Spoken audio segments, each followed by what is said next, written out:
With Star-Lord, Jane Foster, and a god killer joining Thor: Love and Thunder, is Odinson going to be outnumbered? I can't do this.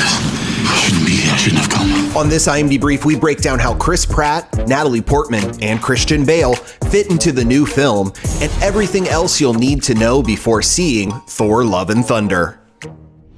A fourth Thor movie is in the works from co-writer, director, and Ragnarok Helmer, Taika Waititi, with Chris Hemsworth naturally returning as the God of Thunder, and Natalie Portman rejoining the MCU as Jane Foster, Thor's love interest, a character she hasn't played since 2013's The Dark World. He's not interested. I'm not interested. It's time for you to go now. Okay. Marvel Studios president Kevin Feige convinced Portman to meet with Waititi about the part, and the filmmaker may have swayed her decision by promising that Jane would be deemed worthy in the new film, i.e., she'll be able to wield Thor's hammer Mjolnir and harness his cosmic powers. Writer Jason Aaron and illustrator Russell Dauterman have spun a similar yarn in the Thor comic books since 2014. Beginning when Thor became unworthy and Foster took on the hammer to fight off an invasion of frost giants on Earth. Run back home, little princess. Dad.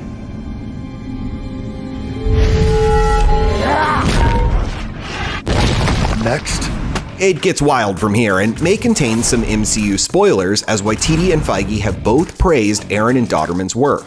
Jane Foster is revealed as the new Thor, Dr. Doom walls off the multiverse and creates his own planet called Battleworld, where he rules as a god, Doctor Strange is his judge as Sheriff Strange, and an entire team of Thors police the planet, all of which is very much possible in the MCU after the upcoming Doctor Strange sequel introduces the Multiverse of Madness.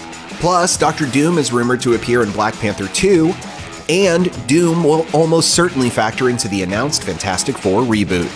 If this world must die, so that mine may live, so be it. Jane Foster is among that force of Thors, as are Thunderer Thorleif, who holds a record for arresting 13 Hulks in a single night. He's a friend from work! Throg, a frog named Puddlegump who found a sliver of Mjolnir and became a green god of thunder. Laugh or drop in shock. Ow! Ow! Ow! Ribbit. And the somehow even weirder Beta Ray Bill, a horse-faced Corbinite who has actually been around the Marvel Comics since 1983 and would make the wildest addition to an MCU that already includes a kleptomaniac raccoon and a tree with teen angst. I am Groot. When Christian Bale was first added to this cast, it was assumed he'd play Beta Ray Bill, but Feige countered that he'd be Gore the God Butcher, a vengeful alien who's on the warpath to kill every god in the universe after his prayers to save his family were unanswered. All will suffer. All will burn. Oh, that's intense. Gore could send Thor spiraling back into the depression caused by losing Jane and failing to stop Thanos' snap. But luckily, he'll have Star-Lord by his side to get him through the hard times. Chris Pratt let it slip that he'll shoot Love and Thunder in Australia during a chat with the king of spoilers and Spider-Man himself, Tom Holland. I feel like no one knew that, bro. No, they knew that.